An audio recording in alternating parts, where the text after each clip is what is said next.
I woke up and the house was empty. My son and daughter-in-law had sold every piece of my furniture and taken a trip.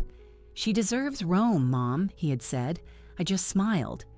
15 days later, they returned. I had prepared a much bigger gift for her. When she saw it, she collapsed on the spot.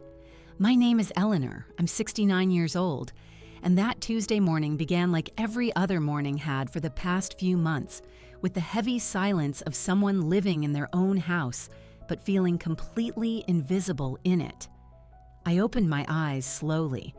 The sunlight was just starting to peek through a crack in my bedroom curtains, the only room that still felt like mine. I found it strange that I didn't hear the gurgle of the coffee maker or the annoying blare of the television that Chloe, my daughter-in-law, left on full volume every single morning.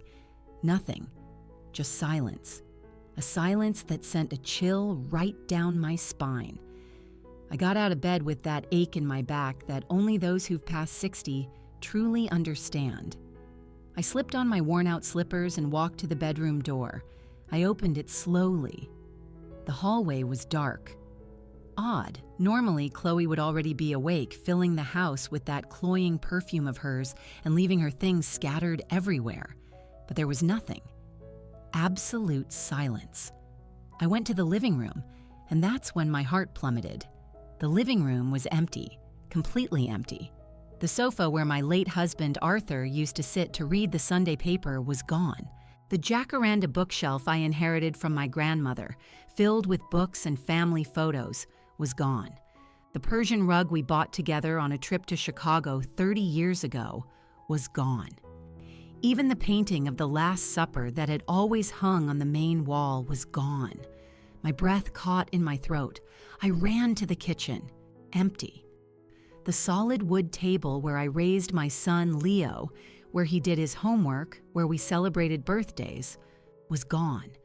The chairs, the antique cabinet, even the utensils that had been on the counter, all gone. A pain started to bloom in my chest. I went to the dining room, the mahogany sideboard, the crystal cabinet with the glasses I received for my wedding, the lace curtains I had embroidered by hand, everything, absolutely everything, gone. My legs trembled. I held onto the wall to keep from falling. That's when I saw it, on the windowsill, the only thing left in that devastated house, a folded piece of paper. I picked it up with trembling hands. I opened it. The handwriting belonged to Leo, my son, my only son. "Mom, we needed the money. Chloe has always dreamed of seeing Rome. She deserves it. We sold the furniture. Don't worry, it was all old stuff anyway. We'll be back in 15 days. Kisses." I read it once, twice, 3 times. My entire body began to shake. It wasn't old stuff. It was my life. It was the memory of the man I loved for 40 years. It was my grandmother's legacy. It was the baby grand piano Arthur used to play on winter nights. It was everything concrete I had left of the past I had built. And they sold it. Just like that. Like someone getting rid of trash. To pay for a trip to Rome. I sat down on the cold floor of that empty room, and for the first time in a long, long time, I cried without being able to stop. But between the tears, something began to grow inside me. Something I hadn't felt in years. Anger. Pure, cold, calculated anger. Because in that moment, looking at those bare walls, I understood something. They hadn't just stolen my furniture. They had stolen my respect, my dignity, my voice. And I was going to get it all back, but not in the way they expected. If you want to know how this story ends, subscribe to the channel and turn on notifications. Because what happened next, nobody saw coming. Not even them. 2 years before that horrible day, I still believed I had a real family. It was at a Sunday barbecue at my friend Reginald's house that Leo showed up with her for the first time, Chloe. A pretty name, I thought at the time. She wore a flowy floral dress, stiletto heels, her hair perfectly blown out and falling over her shoulders. A wide smile, very wide. "Mom, this is Chloe." "The love of my life," Leo said with that sparkle in his eyes I hadn't seen since he was a teenager. She hugged me tightly in that over-the-top way. "Mrs. Eleanor, Leo talks so much about you. It's such an honor to meet the mother of this wonderful man. She was too warm, too attentive, too perfect." But I wanted to believe it, because a mother always wants to believe the best, doesn't she? Arthur had passed away 3 years earlier from a heart attack. The house was too big, too quiet. Seeing my son happy again seemed to be all I needed. The first few months were a fairy tale. Chloe would visit me every week. She'd bring cake, help me in the garden, watch my evening shows with me. "You're the mother I never had, Mrs. Eleanor," she would say, holding my hand. Leo was radiant. He had a good job as a sales manager at an auto parts company, but he was always saying he wanted to give Chloe a better life. They got married 6 months later in a simple civil ceremony. I paid for the reception lunch. $15,000. I didn't complain. He was my son. Then the requests started. At first, it was subtle. "Mrs. Eleanor, we're paying rent, but it's such a struggle every month. Don't you think it would be easier if we lived here? Just until we save up some money." My house had 4 bedrooms. I slept in one. 2 had been closed off since Arthur died. It seemed to make sense. "Of course, son. The house is big. Come on over." That was my first mistake. They arrived with 3 suitcases. A week later, there were 10 boxes. A month later, the house had more of their things than mine.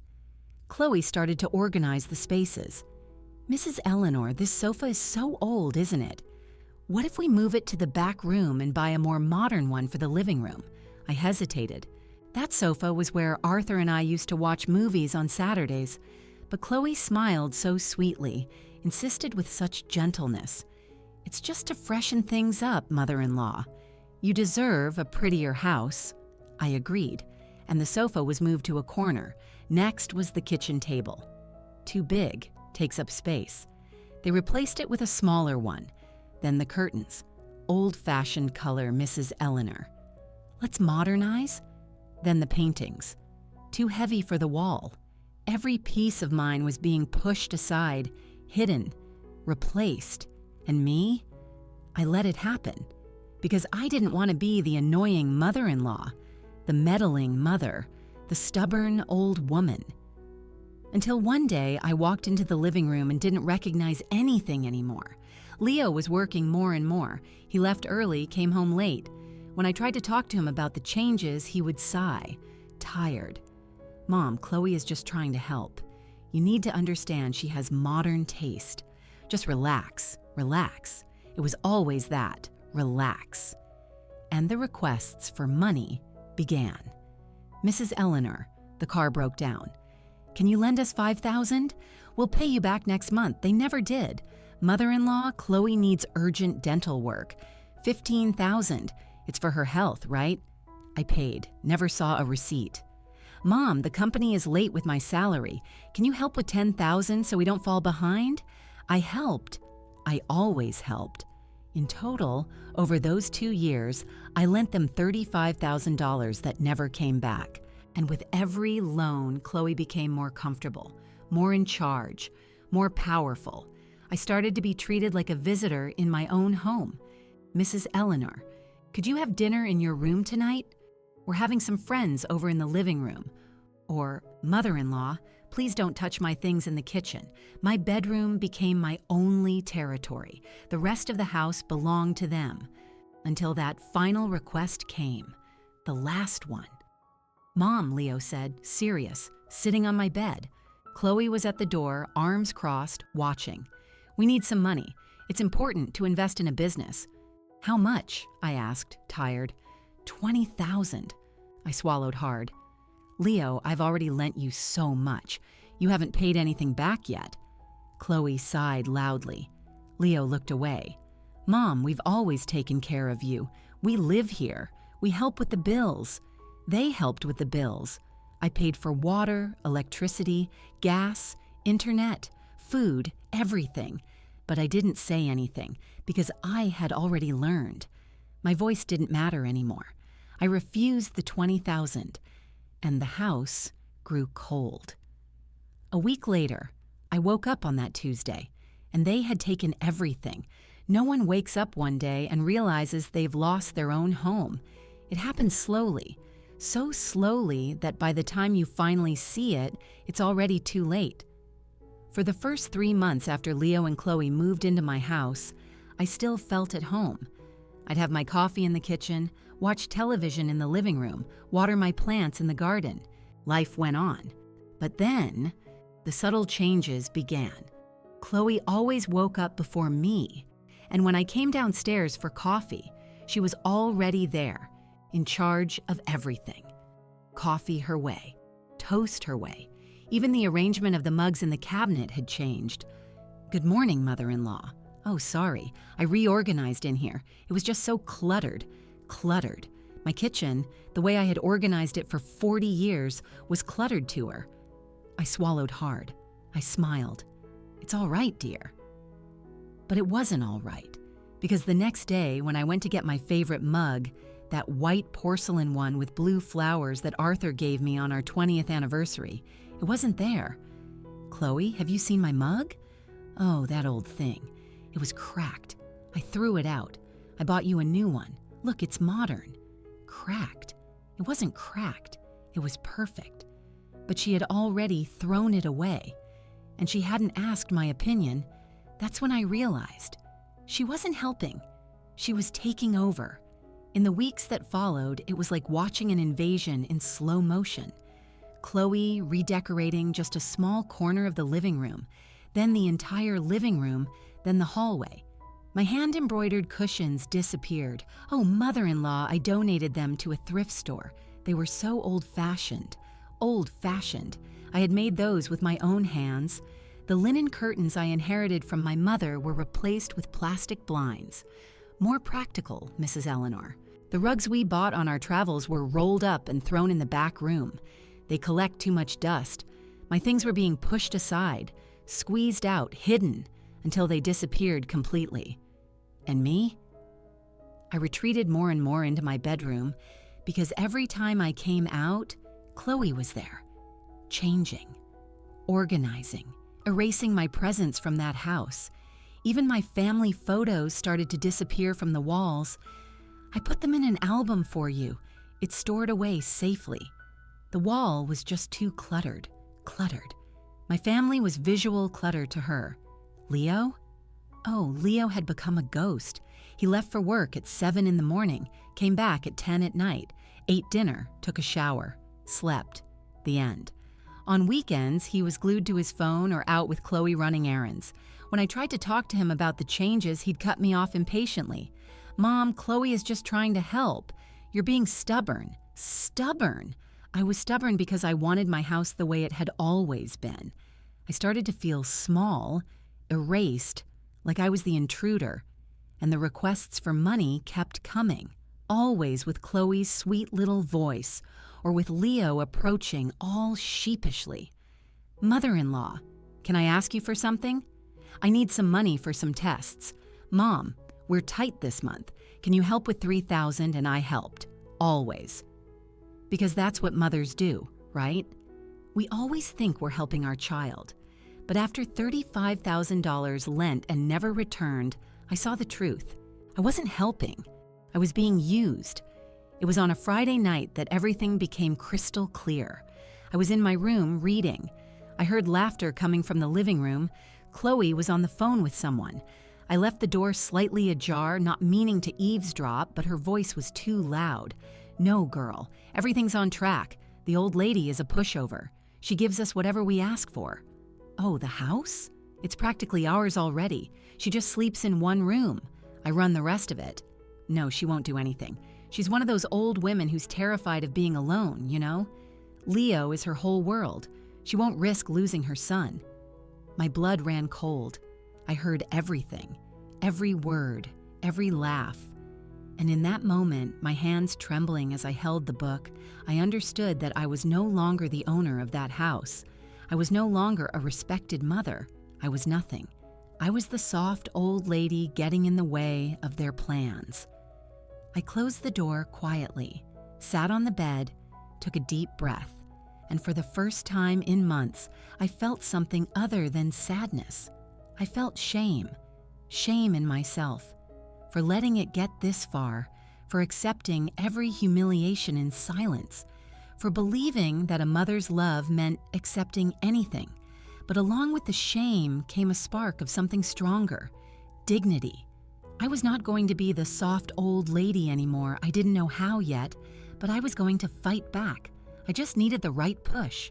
And it came 3 weeks later on a Tuesday morning when I woke up and the house was empty. That Tuesday began with a silence that seemed to scream. It wasn't just the absence of noise, it was the absence of life. You know that feeling when you sense something is wrong even before you open your eyes? It was like that. I got out of bed with my heart already racing. I put on my slippers, opened my bedroom door. The hallway was dark, cold, no smell of coffee, no sound of television, nothing. "Leo?" I called out. Silence. "Chloe?" Nothing. I walked to the living room, and there, in that moment, my world fell apart. Empty. Completely empty. The gray sofa Chloe had bought and put in place of mine was gone. My grandmother's jacaranda bookshelf, which she had reorganized, was gone. The mahogany sideboard that had survived 3 generations of my family was gone. I walked into the dining room. The table, the chairs, the chandelier, all gone. My breathing was trapped. I went to the kitchen. The cabinets were open, empty. Even the appliances were gone. Refrigerator, stove, microwave, blender. That's when I looked into the corner near the window and saw something that made my legs give out. The wall cabinet where I kept Arthur's clothes, the ones I couldn't bring myself to donate, the plaid shirt he wore on Sundays, the leather jacket I wore at his funeral, the ties. It was open, empty. They even took my dead husband's clothes. I fell to my knees right there, on the cold, empty kitchen floor, and a scream tore from the bottom of my throat, a scream I had been holding back for months, for years maybe. How could they? I stayed there, I don't know for how long, trying to process the absurdity of it all, until I saw it on the windowsill, the only place that still had anything, a folded piece of paper. I got up with difficulty, picked up the paper, opened it. The handwriting was Leo's, neat, calm, unhurried, as if he were writing a cake recipe and not destroying my life. "Mom, sorry to do it this way, but there was no other choice. You would never have understood. Chloe has always dreamed of seeing Rome. She deserves it. She deserves to experience beautiful things. I want to give that to her. We sold the furniture. Got a good price, $180,000. It's enough for an incredible trip with some left over for us to invest. Don't be upset. It was all old stuff, Mom. You don't need all that. The house is too big for you anyway. When we get back, in about 15 days, we'll talk about the future. Kisses, Leo. I read it once, twice, 3 times, 10. Each word was a stab. Old stuff. The baby grand piano Arthur played on cold nights, where he taught me to play a simple tune while we laughed at my clumsiness. Old. The crystal cabinet with our wedding glasses, where I kept every memory of 40 years together. Old. The photo albums. Leo's first baby clothes. The letters Arthur wrote me when we were dating. Old. My life was old to him. I picked up the phone, trembling. I called Leo's cell. It rang and rang and rang. He answered. "Hi, Mom." His voice was cheerful, light. I could hear voices in the background, laughter, music. "Leo." My voice came out broken. "What did you do?" "Oh, Mom. You saw the note, right? Look, I know it's a bit of a shock at first, but you sold everything. Everything, Leo, even your father's clothes." Silence on the other end. Then an irritated sigh. "Mom, don't exaggerate. We sold the furniture." "Furniture, Mom, it's not the end of the world. You still have the house, you have your room, you have a place to sleep. You didn't ask my permission. You didn't tell me." "Leo, that was my life. It was old stuff, Mom, stuff that just collects dust. Chloe was right. You're stuck in the past. We needed this money. And look, He lowered his voice as if he were talking to a stubborn child. Chloe deserves this. She deserves Rome. She deserves nice things. I've never been able to give her anything before. And me, don't I deserve respect? Another silence. Mom, stop with the drama. We'll be back in 2 weeks. We'll talk when I get back, okay? And he hung up. He hung up on me. I stood there holding the phone, looking at that empty house, at the bare walls, at the cold floor, and something inside me broke. It wasn't sadness, it wasn't despair, it was rage, pure, cold, deep, because in that moment I understood the truth. They didn't steal my furniture. They stole my dignity, my history, my right to exist. And they still thought I would just take it quietly, that I would wait for them to come back from Rome, tanned and happy, to talk about the future. Their future, never mine. I sat on the empty living room floor, leaned my head against the wall, closed my eyes, and I thought, no, it's not going to be like this. Leo thought I would just stay here, crying, waiting. Chloe thought I was the soft old lady, the one you can walk all over. But they were wrong, because I had 15 days to show them who I really was. And when they came back, the empty house would no longer be my problem, it would be theirs. I spent the rest of that Tuesday sitting on the cold floor of the empty living room. I didn't cry anymore. The tears had dried up, but the emptiness in my chest remained. I looked at the bare walls and tried to understand. How did I let it get to this point? When the sun began to set, I stood up with difficulty. My legs ached. My whole body ached.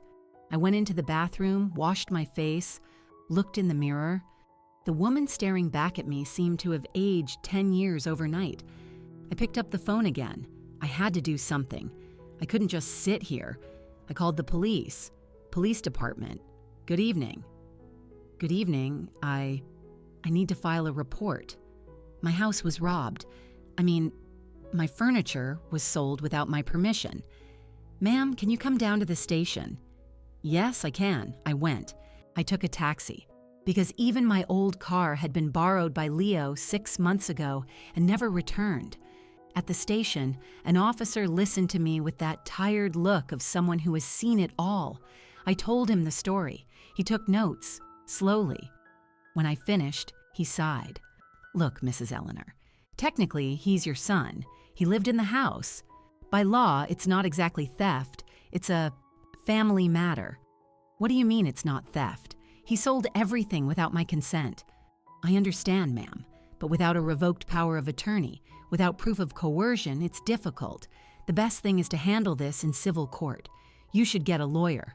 I left there devastated, hopeless, adrift. I took a taxi back to the empty house. The driver tried to make small talk, but I didn't answer. I couldn't.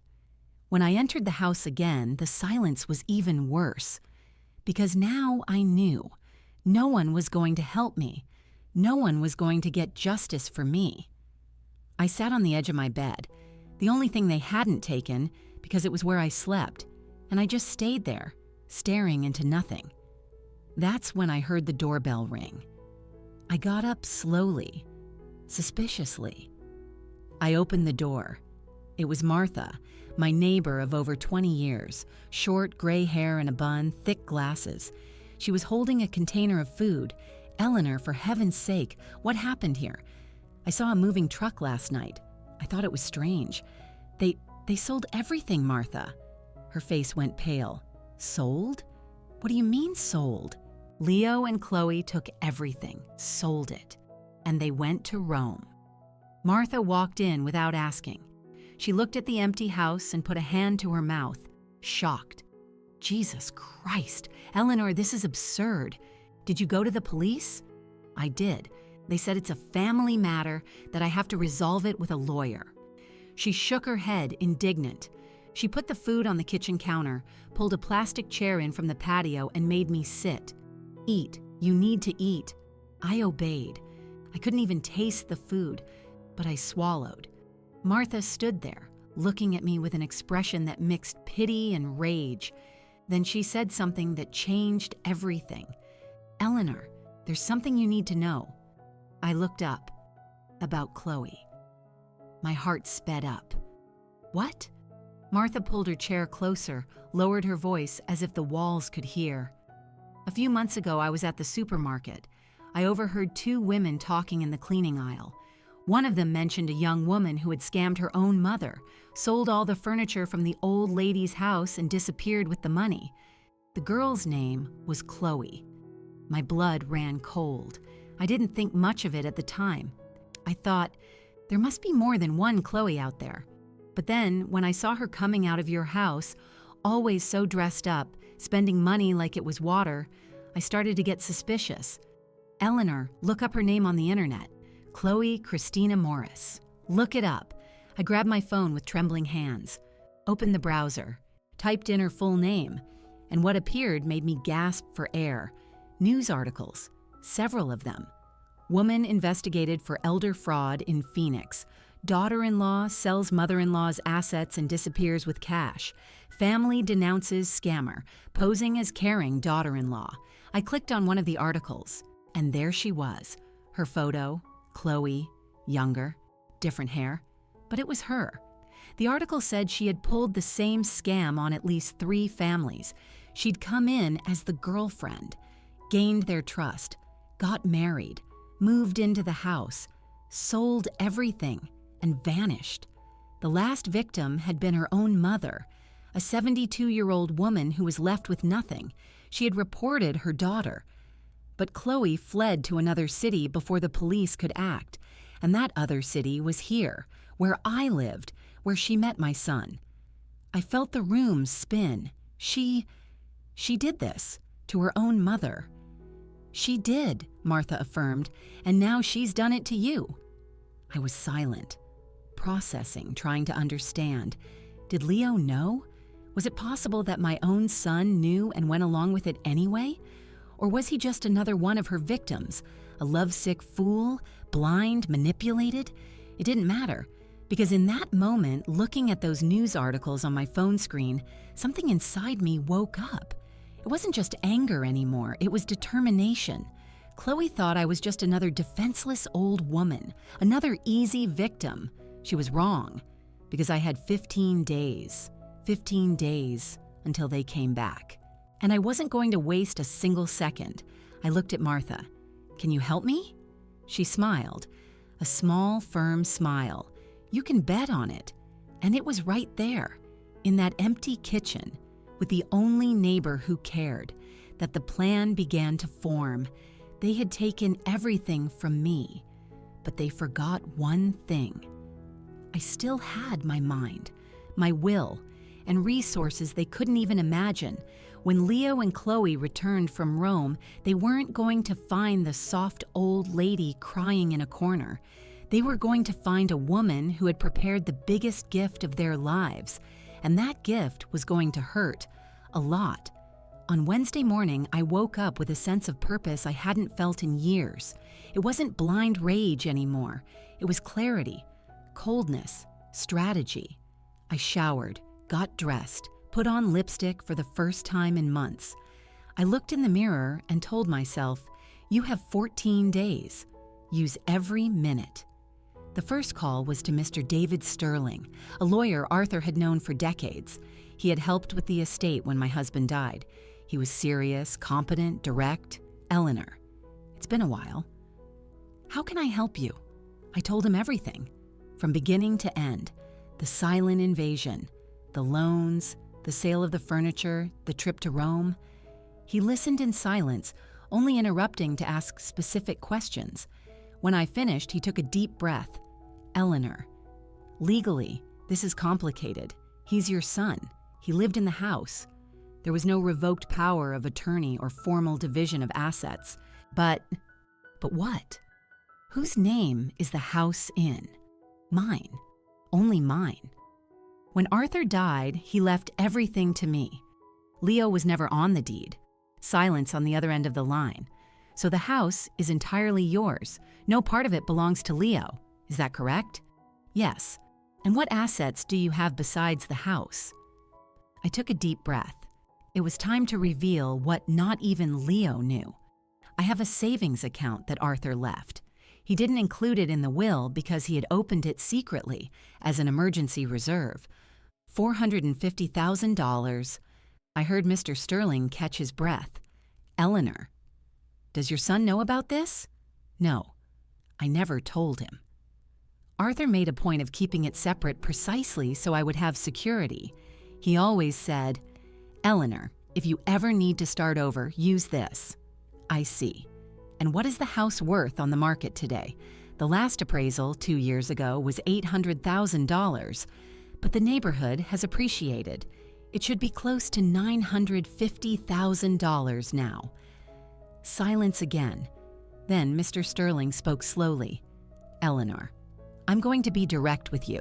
Legally, suing Leo for the sale of the furniture will be long, expensive, and draining. It could take years. And in the end, even if you win, he probably has no way to repay the money. He spent it all in Rome. My heart sank. So there's nothing I can do? I didn't say that. What do you mean? The house is yours. Entirely yours, and you have resources. So, my suggestion is different. I'm listening. Sell the house, immediately. Before they get back, move. Buy something smaller, comfortable, just for you. And protect the remaining money in a way they can never touch. Not even in court. I was silent. And what about the will? He continued. Do you have one? I do, but it's old. It leaves everything to Leo. Then we'll make a new one, urgently, disinheriting him, and I'll include protective clauses so he can't contest it. I can do that? You can, especially if we document what he did, the sales, the lack of authorization, the abandonment. I'll prepare everything. My heart was beating fast. This was real. I could do this. Mr. Sterling, how long does it take to sell a house? It depends. With a good price and a cash buyer, a week, 10 days at most. Then let's start now. Are you sure? This is a radical decision, I'm sure. Completely. I hung up the phone, and for the first time in months, I smiled. By Thursday, Mr. Sterling had set everything in motion. A real estate agent came to appraise the house. A serious man in a suit, tablet in hand. He walked through the empty rooms, measured, took notes. Mrs. Eleanor, this house is easily worth $950,000. If you list it for $925,000, it'll sell in a week. Then list it for $925,000 and sell it fast. He smiled. I'll list it today. By Saturday, 3 families had already come for a viewing. The following Monday, one of them made an offer. $940,000, cash. I accepted on the spot. Meanwhile, Mr. Sterling was preparing the new will. Ironclad clauses.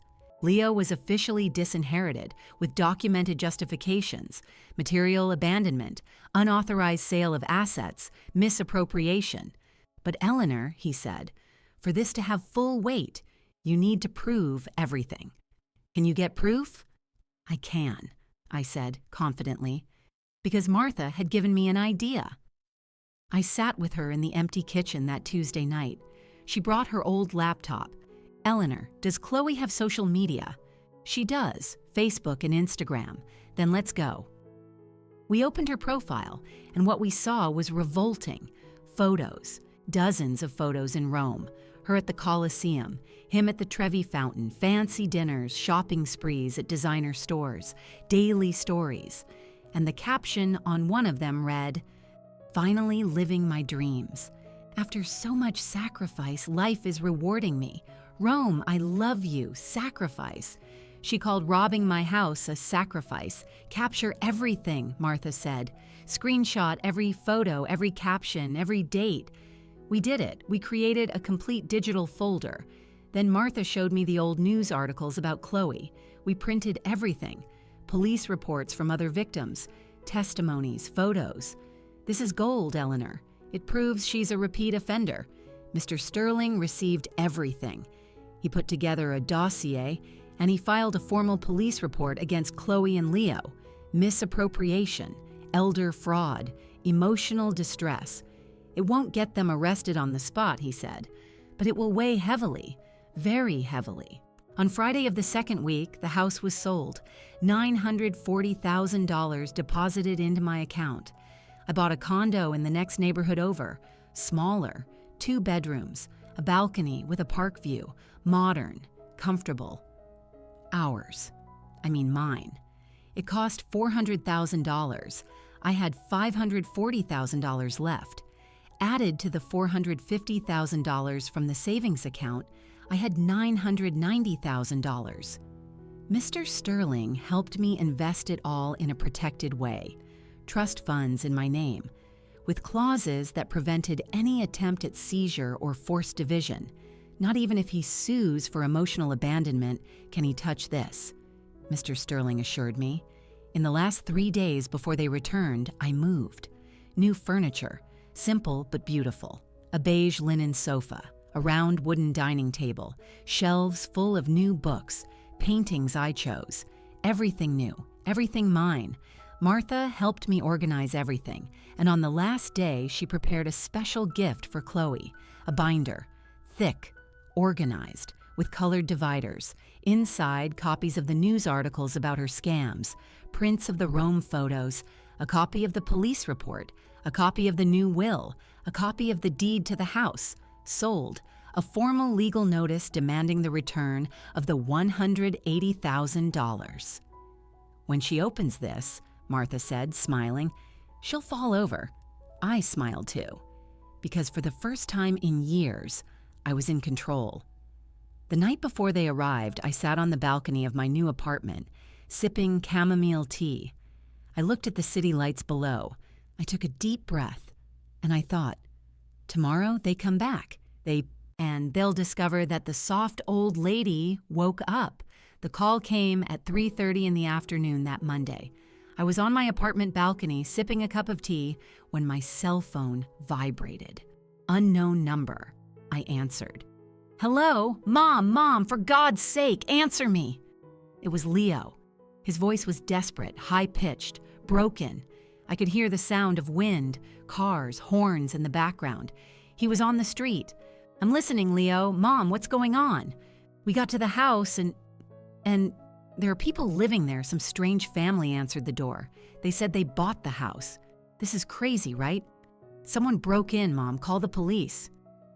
I took a deep breath, counted to 3. No one broke in, Leo.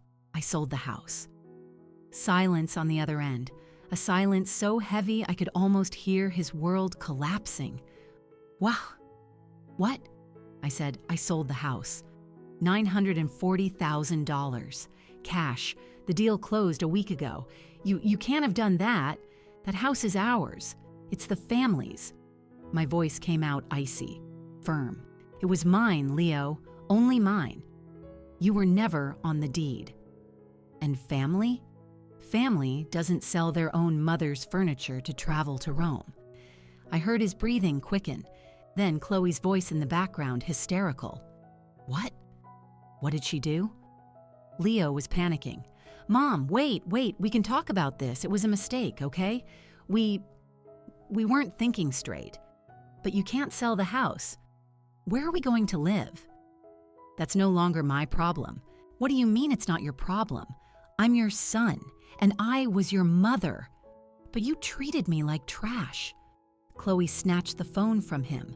Her voice came on the line, screaming, Mrs. Eleanor, you're crazy. You can't do this to us. We have rights.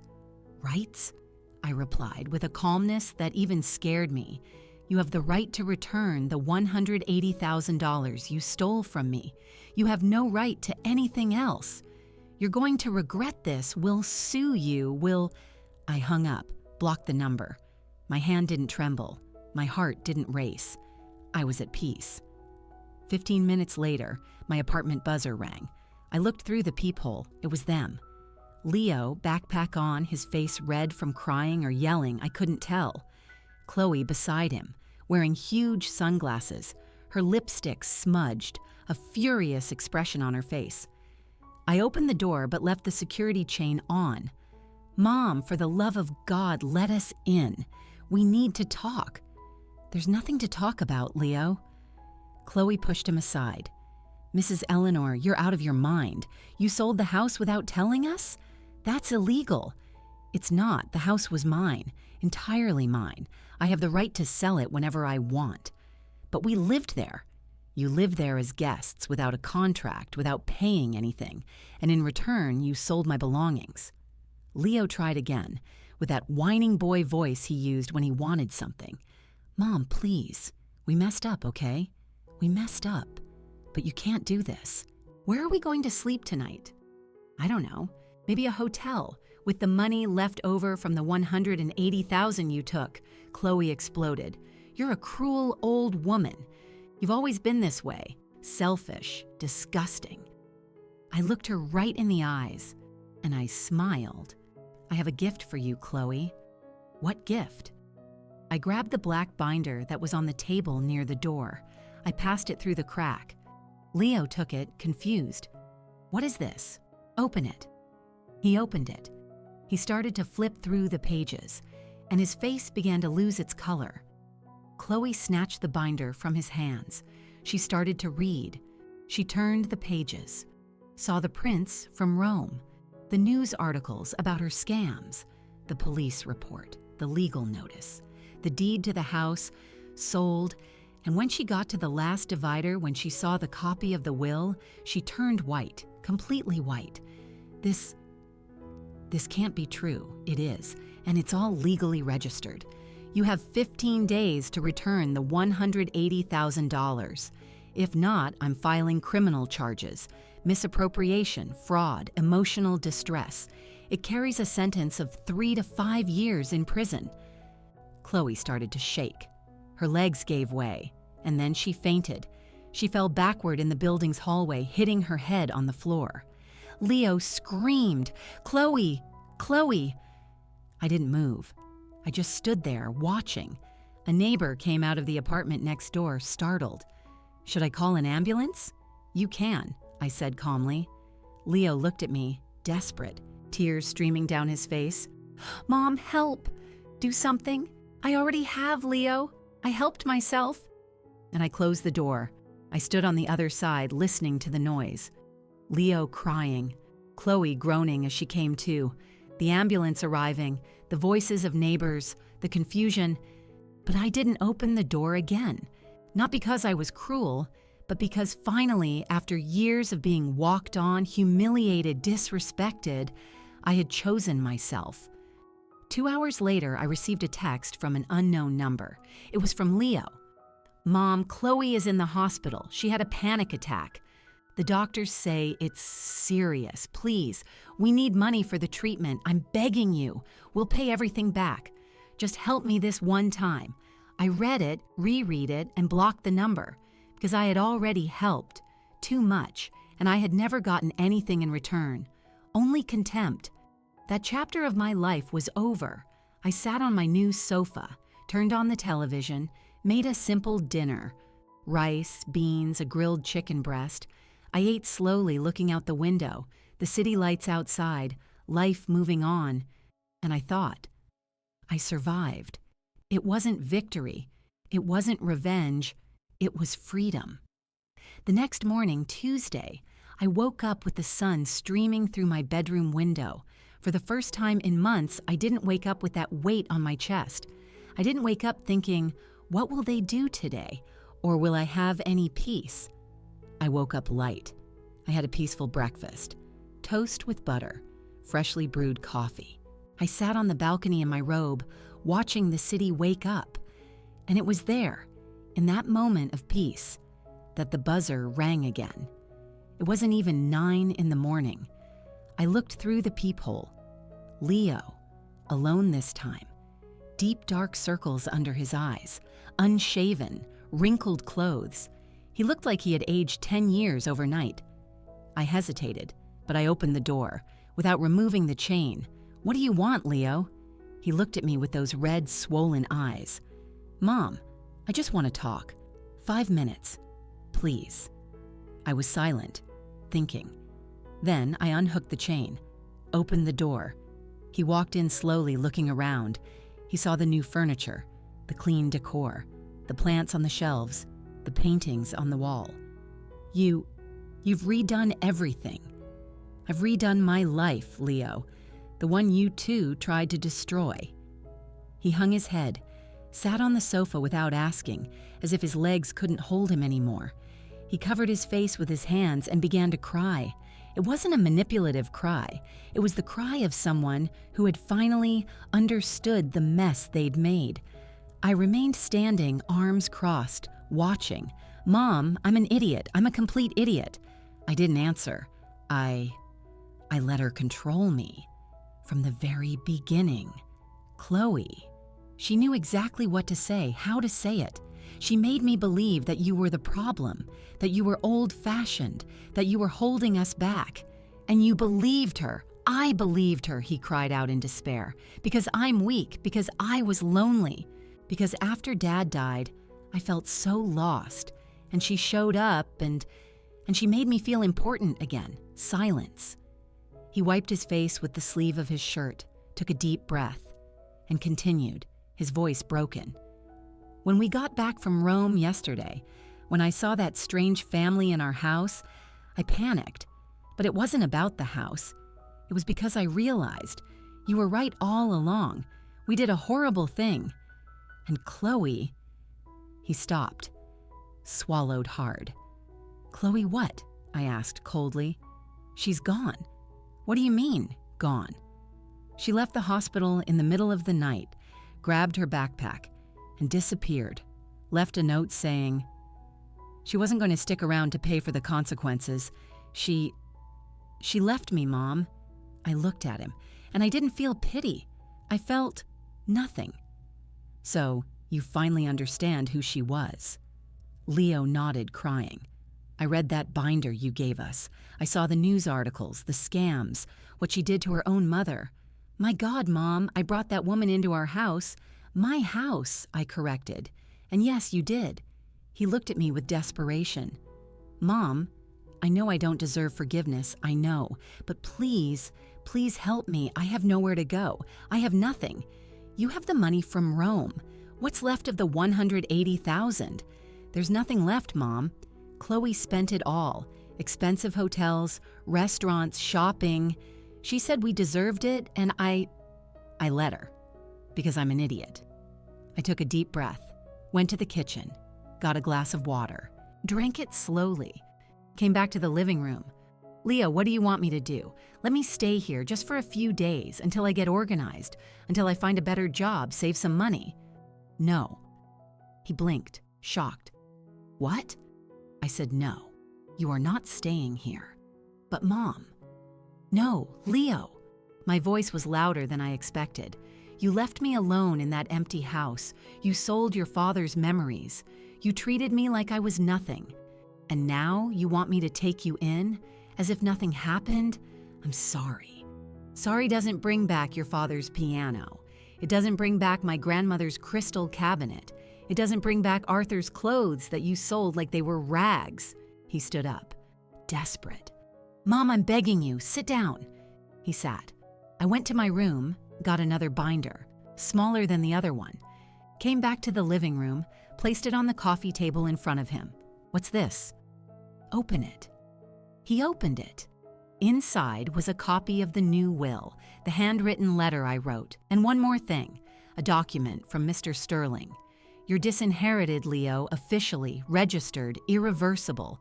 When I die, you will receive nothing, not a penny, not this coffee spoon, nothing." His face crumbled. "Mom, and there's more. There's a legal notice demanding the return of the $180,000. If you don't pay in 15 days, I'm pressing criminal charges. You will be held accountable for misappropriation. It could mean jail time, but I don't have that money. Then figure it out. Sell whatever you have. Get a loan. Work. Do what you should have done from the start. Face the consequences." He just stared at me as if I were a stranger. And maybe I was. Because the mother he knew, the one who accepted everything quietly, who always forgave, who erased herself for others, had died on that Tuesday when I woke up and the house was empty. In her place, a woman was born who chose her own dignity. Leo stood up, trembling. He took the binder, walked to the door, stopped, and looked back. "I love you, Mom. Even after all this, I love you." I looked him in the eyes and said with a frightening calm, "I used to love you too, Leo, but love isn't allowing abuse. Love isn't accepting disrespect. And you taught me that in the worst way possible." He opened the door, left, and I closed it. I didn't lock it right away. I just stood there listening to his footsteps fading down the hallway. I heard the elevator open, close, descend, and then silence. I locked the door, went back to the balcony, sat down, looked at the city, and I cried. But it wasn't a cry of pain, it was a cry of relief. Because for the first time in my life, I had set a boundary. I had said no. I had chosen myself. And that was freedom.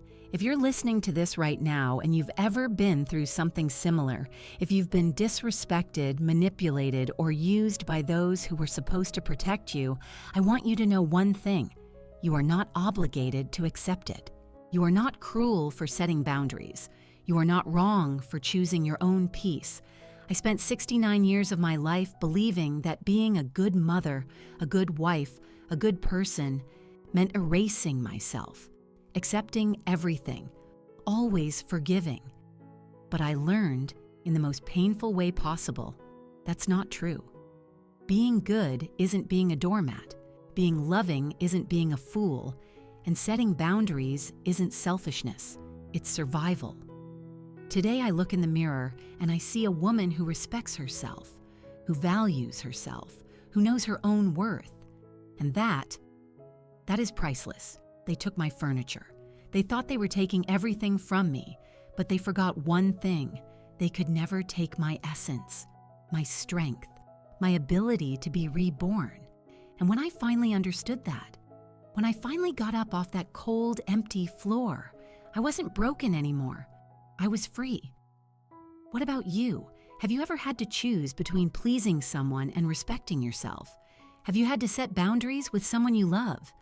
Let me know in the comments where you're watching from. I want you to know you're not alone on this journey. If this story touched your heart, if you felt every word as if it were your own, please leave a like, subscribe to the channel, and share it with someone who needs to hear it.